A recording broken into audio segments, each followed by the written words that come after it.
Metallurgy का topic पढ़ेंगे। Metallurgy में होता क्या है कि आपका कोई भी जो मेटल होगा नेचर में वो प्योर फॉर्म में तो एग्जिस्ट करता नहीं है, वो रहता है मिक्सचर के फॉर्म में कुछ इम्प्योरिटीज के साथ। तो इसी मिक्सचर को क्या बोलते हैं? ओर। और जो इम्प्योरिटीज उसके साथ होती हैं उसको हम बोलते हैं गैंग। अब एक्सट्रैक्शन और आइसोलेशन मेटल का 3 स्टेजेस में या 3 पार्ट्स में आप कह सकते हो डिवाइडेड होता है। Concentration of ore, isolation of metal from its concentrated ore. पहले ओर को कंसंट्रेट किया जाएगा, फिर आइसोलेशन करेंगे हम मेटल का, और फिर प्यूरिफिकेशन करेंगे। तो इन्हीं सभी स्टेजेस को हम बोलते हैं मेटलर्जी।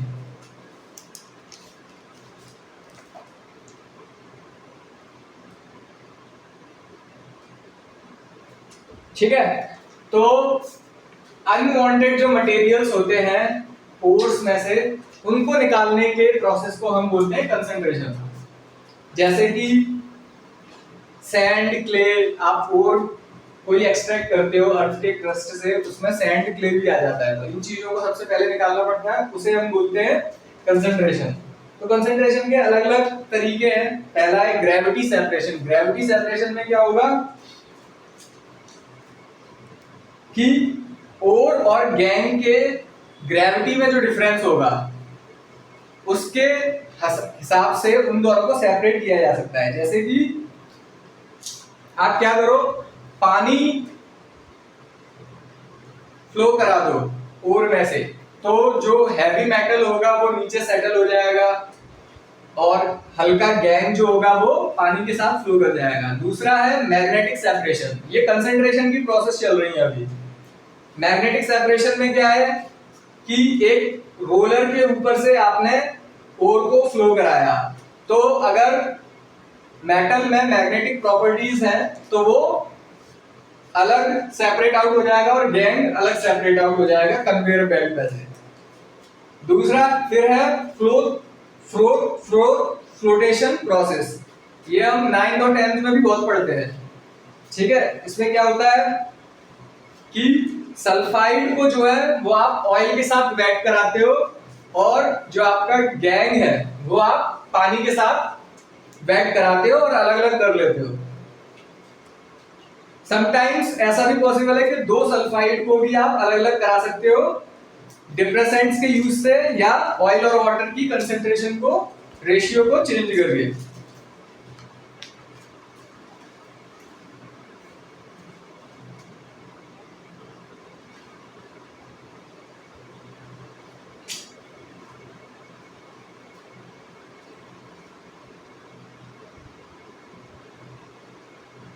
ठीक है, इसके बाद आता है लीचिंग। लीचिंग क्या है? लीचिंग में ये है कि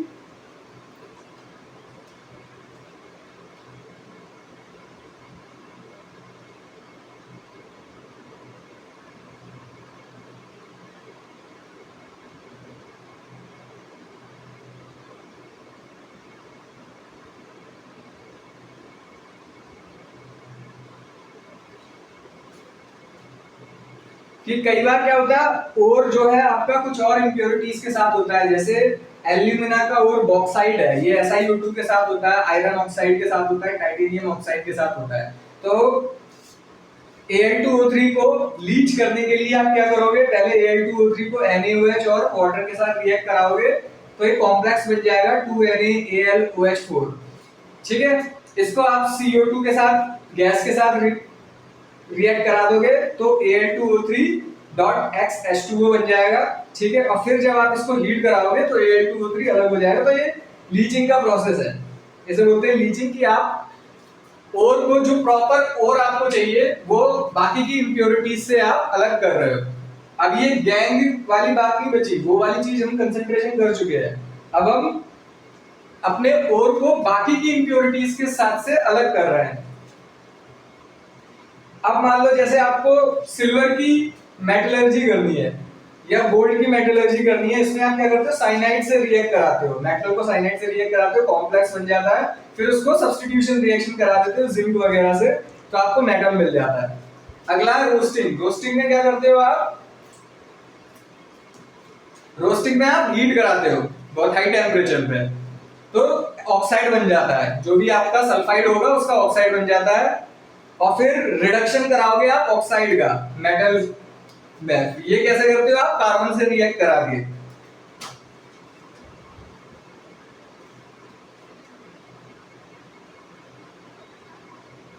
और इन रिएक्शंस को होने के लिए आपको थर्मोडायनेमिक्स की अंडरस्टैंडिंग होना जरूरी है कि थर्मोडायनेमिक्स की रिएक्शन क्या होती है, जो हम थर्मोडायनेमिक्स में भी पढ़ते हैं, T डेल्टा S। और आपका डेल्टा G निगेटिव होना चाहिए। इसके लिए डेल्टा G निगेटिव होना चाहिए। और ये कब आएगा? जब आपका K पॉजिटिव होगा।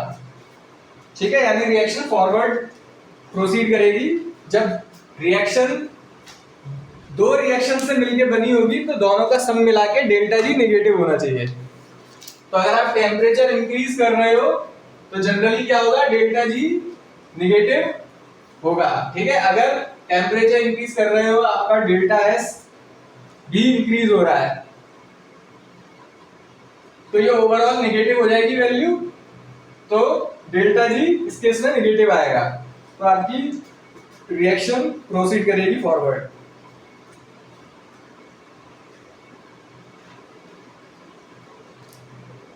अब ओर का एक्सट्रैक्शन ऑक्साइड से करना है तो हम ऑलरेडी देख चुके हैं कि एक तो तरीका है कि कार्बन से रिड्यूस करा दो। ठीक है, इसके बाद इसके बीच में आता है एक एलिंगम डायग्राम। एलिंगम डायग्राम क्या कहता है? इसमें इस तरीके से एलिंगम डायग्राम में होता क्या है? डेल्टा G के साथ आप टेम्परेचर को प्लॉट करते हो। तो अगर इस तरीके से दो स्ट्रेट लाइंस हैं तो स्ट्रेट लाइंस क्या होता है? जहां पे स्लोप चेंज होता है वहां पे फेस का चेंज होगा। तो इसमें ये दिखाता है कि जो भी इस रिएक्शन, जिस भी रिएक्शन का ये कर्व है उसके जितने भी नीचे लाइंस आएंगी वो सारे उसको रिड्यूस कर सकते हैं। जैसे मान लो कॉपर ऊपर है और मैग्नीशियम की लाइन नीचे है, ये वाली मान लो मैग्नीशियम की है।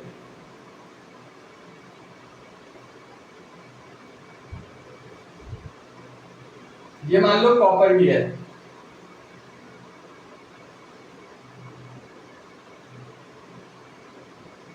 तो मैग्नीशियम इसको रिड्यूस कर सकता है। मैग्नीशियम को आप as a reducing agent use कर सकते हो कॉपर के लिए। तो ये हमारा एलिंगम डायग्राम से पता पड़ जाता है।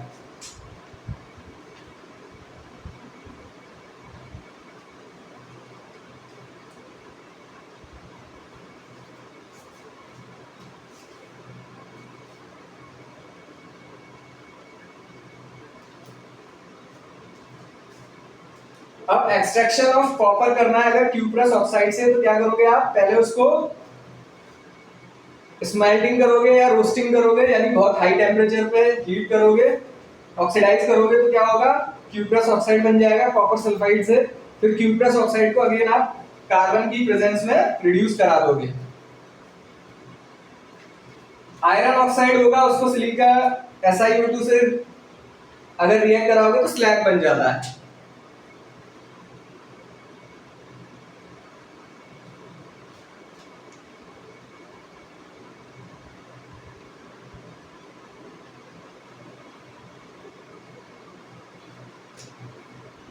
और जो कॉपर इसमें हम ऑब्टेन करते हैं वो सिलिका गैस, क्योंकि इवोल्यूशन इसमें SO2 का हो रहा होता है तो ब्लिस्टर्ड अपीयरेंस होता है उसका, तो इसे हम बोलते हैं ब्लिस्टर कॉपर। अगर Cu2S की अगेन हम वही बात करें, Cu2S तो पहले हमने स्मेल्टिंग की या रोस्टिंग की तो Cu2O बना, क्यूप्रस ऑक्साइड बना, और फिर जब हम इसको सेल्फ ये रिडक्शन कर लेता है Cu2O Cu2S तो आपका SO2 इसमें से रिलीज होती है, उसका ब्लिस्टर्ड अपीयरेंस होता है तो हम इसको ब्लिस्टर कॉपर बोलते हैं। जिंक का एक्सट्रैक्शन जिंक ऑक्साइड से कैसे होगा? ZnO को आप कॉपर से अगेन कॉपर से रिड्यूस करा दो तो कोक की प्रेजेंस में हीट कर दो तो जिंक आपका मिल जाएगा।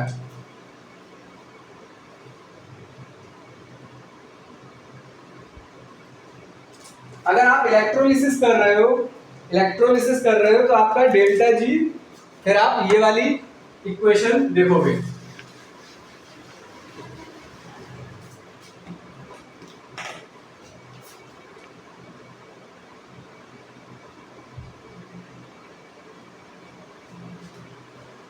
ठीक है।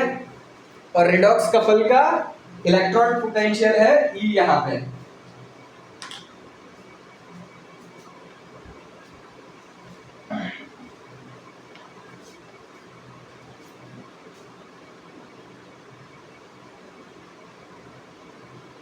अगर ई आपका पॉजिटिव है एक रिडॉक्स कपल का, तो आपका डेल्टा जी नेगेटिव आ जाएगा ओवरऑल, तो आपकी ये रिएक्शन पॉसिबल हो जाएगी।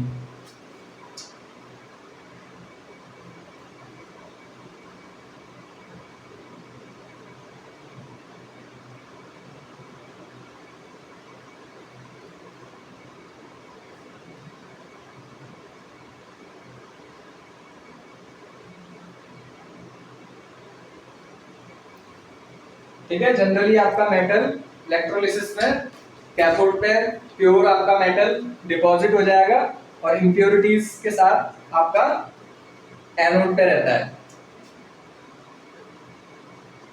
मोर रिएक्टिव, अगर दो एक रिडॉक्स कपल की बात कर रहे हो तो मोर रिएक्टिव जो है वो सॉल्यूशन में जाएगा और आपका लेस रिएक्टिव मेटल जो है वो सॉल्यूशन के बाहर आ जाता है। एल्यूमिनियम का अगर आपको मेटलर्जी करनी है तो Al2O3 हमने जैसे वहां पे ऑब्टेन कर लिया था। Al2O3 हमने कौन से स्टेप तक ऑब्टेन कर लिया था? जब हमने उसकी लीचिंग की थी, वहां पे हमको Al2O3 मिल गया था। उसके इंप्योरिटीज से अलग करने, SiO2 आयरन ऑक्साइड और टाइटेनियम ऑक्साइड से अलग करने के बाद तो आप अगेन कार्बन से उसको रिड्यूस करा सकते हो, आपको एल्यूमिनियम ऑब्टेन हो जाएगा। इसे हम क्या बोलते हैं? Hall Harold's process.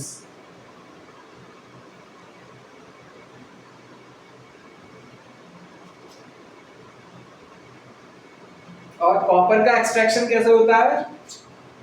हाइड्रोमेटलर्जी से होता है, लो ग्रेड ओर से। तो कॉपर का जैसे आप हाइड्रोजन के साथ रिडक्शन कराओगे तो आपको कॉपर मिल जाएगा। इसकी हम बात कर ही चुके हैं। सिल्वर और गोल्ड का आप साइनाइड के साथ रिएक्शन कराते हो, कॉम्प्लेक्स बनता है, फिर जिंक से आप सब्स्टिट्यूशन करा देते हो। अब हमने क्या किया? पहले कंसंट्रेशन किया, कंसंट्रेशन की प्रोसेस के बारे में बात किया। कौन कौन सी प्रोसेस थी?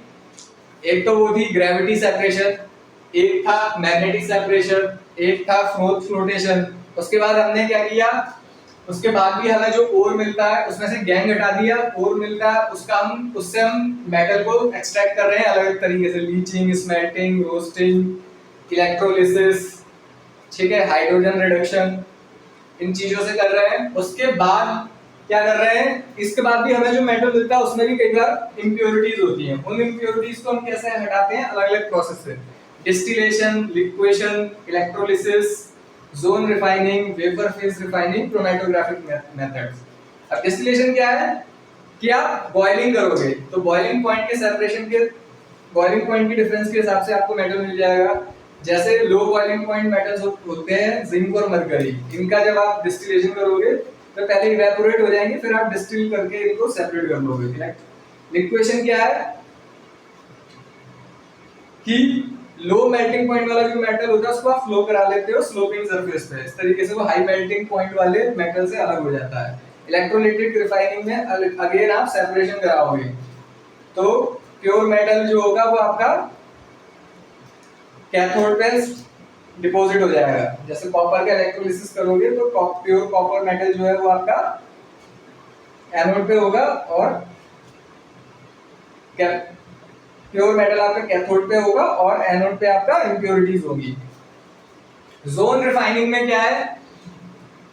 जोन रिफाइनिंग में ये है कि इंप्योरिटीज जो होती हैं ज्यादातर वो मोल्टन फॉर्म के साथ फ्लो करती चली जाती हैं। तो जैसे प्योर मेटल जो होता है वो पीछे रह जाता है, पीछे रह जाता है। पहले आप क्या होता है, हीट करते जाते हो चैम्बर को, हीट करते जाते हो, पूरे ऐसे पीछे से आते जा रहे हो, लेकिन आपका जो इंप्योरिटीज है ना वो फ्लो करती रहती है जोन रिफाइनिंग में। तो आगे जब वो आगे भी हीट करते करते जो पार्ट हीटेड रह रहा है उसके साथ फ्लो करते जा रहे हैं, फिर आपको उसको अलग से सेपरेट कर देते हो तो पीछे आपको प्योर मेटल मिल जाता है। ये जोन रिफाइनिंग का मेथड है।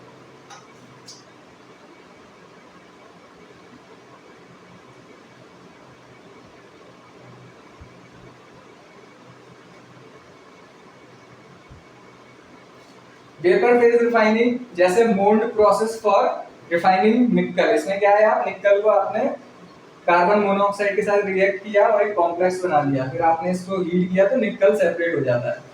ऐसे जिंक को आपने आयोडीन से रिएक्ट किया, जिरकोनियम को आयोडीन से रिएक्ट किया तो ठीक है, जिरकोनियम आयोडाइड बन गया, फिर आपने जिरकोनियम को अलग कर लिया।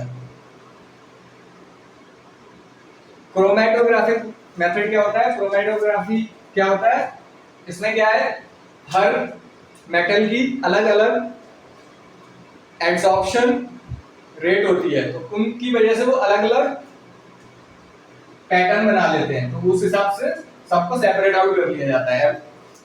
एब्जॉर्प्शन की रेट अलग अलग होती है, कैपेबिलिटी अलग अलग होती है, तो एक स्टेशनरी फेज होता है, एक आपका मूविंग फेज होता है।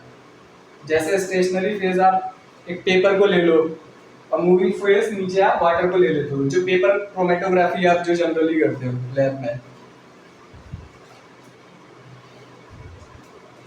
तो ओवरऑल हमको मेटलर्जी को इसी तरीके से, एक हम इसको अगर कंक्लूड करें या समरी करें, यही है कि 3 स्टेजेस हैं। पहले तो कंसंट्रेशन होगा, जो भी आप ओर क्रस्ट से उठा रहे हो उसमें से गैंग हटाना पड़ेगा।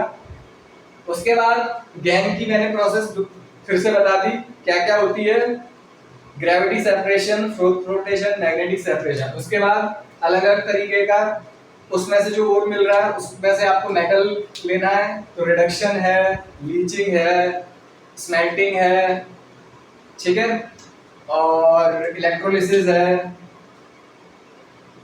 इन मेथड्स के बाद भी आपको मेटल जो जनरली मिलता है वो इम्प्योरिटी, कुछ उसमें फिर भी इम्प्योरिटीज रह जाती हैं, तो उन इम्प्योरिटीज को हटाने के लिए अगेन इलेक्ट्रोलिसिस है, आपका डिस्टिलेशन है, लिक्विडेशन है और क्रोमेटोग्राफी है, इस तरीके के मेथड हो जाते हैं।